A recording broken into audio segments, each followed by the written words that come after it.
século XX, muitos foram os pesquisadores experientes que almejavam alcançar os lugares mais remotos do mundo, realizando excursões perigosas em territórios onde o homem ainda não havia pisado.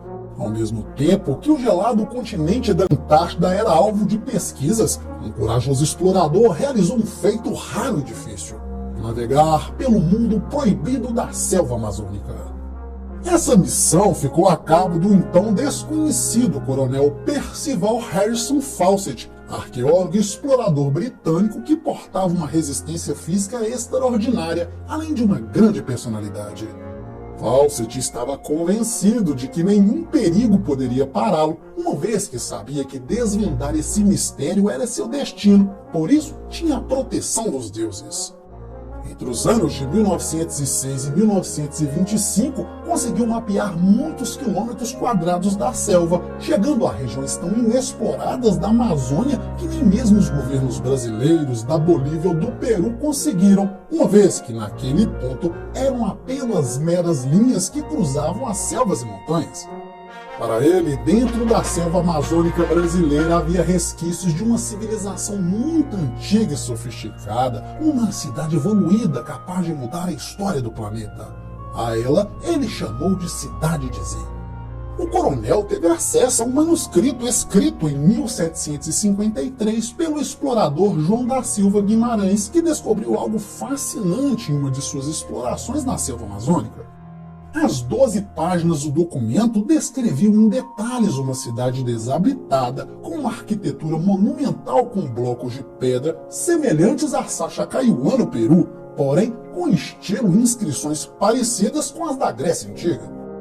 Muito embora outros pesquisadores que tentaram alcançá-la nunca mais voltaram, Fawcett estava convencido que conseguiria e manteve seu ideal em busca da Cidade de Z. Após analisar inscrições encontradas em várias partes do Brasil, se convenceu que as ruínas eram mais antigas do que a do Egito. Também havia rumores da existência de uma estranha fonte de luz nas edificações que causava terror aos índios que haviam. As casas são baixas e sem janelas e existe um templo piramidal. Os habitantes da cidade são muitos, mantêm animais de estimação e têm minas bem desenvolvidas nas colinas circundantes. Não muito longe se encontra outra segunda cidade, mas as pessoas pertencem a uma casta inferior à dos habitantes de Z. Quando Fawcett iniciou sua carreira militar no Ceilão, foi influenciado pelo movimento teosófico de Helena Blavatsky, cujas teorias colidiam com o pensamento vitoriano, porém davam sentido às preocupações do coronel. Por isso, se conta que a obra Mundo Perdido de Arthur Doyle, crente no espiritismo e na existência de fantasmas, foi inspirado em Fawcett. Na Primeira Guerra, corria rumores que Fawcett usava o Odia para tomar decisões estratégicas no campo de batalha e que se valeu dessa arte para investigar uma estatueta que tinha uma placa com estranhos hieróglifos. Ela foi analisada através da psicometria, que é uma especialidade da psicologia dedicada à elaboração de testes e avaliações por meio de procedimentos altamente avançados. Assim, determinaram que era de origem atlântica. Para Fawcett, a estatueta era a chave que desvendaria o segredo da cidade perdida. E também não era loucura pensar que em algumas regiões do Brasil tinham uma grande ligação com a Atlântida, porque a Atlântida era o mundo. Durante sua busca por Z, ele se deparou com provas que contradizem a história, quebrando mitos como os de que os indígenas eram selvagens da Idade da Pedra.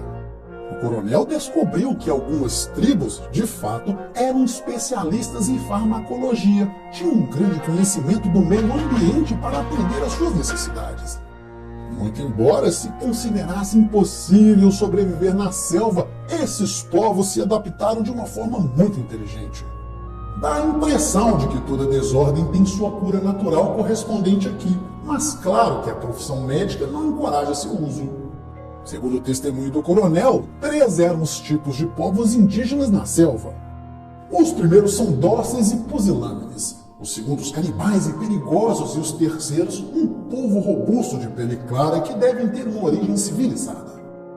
Mas o que ele quis dizer com índios de pele clara? Será possível que houvesse índios brancos? Em 1907, o gerente de uma organização de catadores de borracha de origem francesa contou que seu irmão e seus homens foram atacados por selvagens completamente brancos, de pele vermelha e olhos azuis, que lutavam como demônios. E Fawcett se deparou com várias provas que apoiavam essa história. Um bom exemplo é uma tribo dos índios Machubi. Para ele, esta cidade, assim como outras do Brasil, descendiam de uma civilização mais avançada. Contou que em uma de suas aldeias havia um homem ruivo de olhos azuis que adorava o sol. Eles eram obrigados a cumprimentar todos os amanheceres do sol, utilizando uma música que indicava ser de uma cidade desenvolvida. Tinham nomes para todos os planetas e chamavam as estrelas de Vira-Vira, curiosamente, como o deus Viracocha dos Incas. Para Fawcett, tudo isso indicava que houve um retrocesso de uma civilização superior. Além disso, outras tribos confessaram que haviam casas iluminadas por estrelas que nunca se apagavam e assentamentos ainda mais magníficos e lindos onde os seus ancestrais moravam. Ele também encontrou fragmentos de cerâmica refinada como as da antiga Grécia ou China, mas que estavam em lugares onde nenhuma alma viva pisava a milhares de quilômetros. Para Fawcett, a Terra sofreu um grande cataclismo que alterou todos os níveis, forçando uma civilização altamente avançada, localizada no Atlântico, a se mudarem para a América, onde construíram magníficas cidades de pedra. Curiosamente, temos crônicas da época da conquista que nos falam dessas cidades e desses descendentes de raça branca. Não poderia deixar de falar dos Molopax descobertos no século XVII na minha terra, Minas Gerais, que, curiosamente, ao contrário de mim, tinham pele clara e eram barbudos. E também das Mariquitas, mulheres que lutavam como as lendárias Amazonas. De acordo com o coronel, os povos incas herdaram as fortalezas de uma raça anterior e, conforme te disseram, as pedras eram unidas com um líquido que amolecia sua superfície. Como ele também viu parte delas, não duvidou da existência dessas cidades, porém, infelizmente, não conseguiu convencer os cientistas a aceitarem sua teoria. Estava certo que aqueles que retirassem o véu sobre os segredos da antiga América do Sul alcançariam um enorme conhecimento histórico sobre o nosso planeta. Infelizmente, no ano de 1925, ele fez a última expedição ao estado do Mato Grosso. As expedições britânicas eram caracterizadas por terem poucos meios à sua disposição, mas compensavam com muita determinação e ousadia. Este último grupo era formado por Fawcett, seu filho Jack, de 21 anos, e o melhor amigo de Jack, Riley Himmel. Em 14 de abril, o explorador enviou um comunicado de dentro da selva que informava que os três estavam muito bem. Disse que tinham 2 cachorros, 2 cavalos e 8 mulas. Ao se encontrar com um fazendeiro amigo, ele revelou que 6 dias antes ouviu sons estranhos vindo do norte da selva. E ele os descreveu como semelhante aos foguetes ou grandes bombas subindo no ar e depois caindo na selva. Outro homem contou ter visto esqueletos de grandes animais petrificados, árvores gigantes e até construções pré-históricas.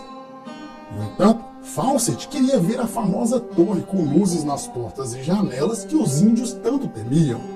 Ele acreditava que era a famosa luz que nunca se apagava. O fazendeiro revelou que um índio disse que perto do lugar onde morava havia algumas construções colossais com grandes portas e janelas e um grande pilar que sustentava um enorme cristal, cuja luz iluminava e fazia os olhos piscarem. A última carta enviada por Fawcett foi em 29 de maio, direcionada à sua esposa Nina, aliada leal que servia como porta-voz durante suas viagens. Nela contava que ainda tinha 8 animais, seu filho estava em perfeitas condições, porém seu amigo Halley foi todo picado por insetos, mas que não queria retornar. Sua estimativa era que em 10 dias faria contato com os índios, mas após o último contato, ninguém soube mais nada sobre os exploradores. Desde então, inúmeras expedições seguiram seus rastros, muitos perderam a vida em busca de Fawcett. O coronel tinha uma constituição física perfeita e uma extraordinária imunidade contra doenças tropicais.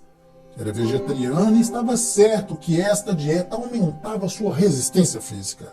Até hoje é impossível determinar seu paradeiro exato e a história permanece um grande mistério, com poucas chances de se resolver. No entanto, se por um lado alguns creem que o coronel morreu durante suas explorações, por outro, há quem diga de fato que ele achou o Eldorado, a cidade perdida de Z, e sem olhar para trás, não quis voltar ao mundo como ele é. Talvez, mundo proibido, os grandes mistérios sejam revelados quando encontrarmos cidades antigas como esta, que muitos chamam de lendas. Lembremos que Troia e Angkor Wat também eram lendas que se tornaram a mais pura realidade. Se inscreva no canal, deixe seu like, um forte abraço e até o próximo vídeo, se Deus quiser.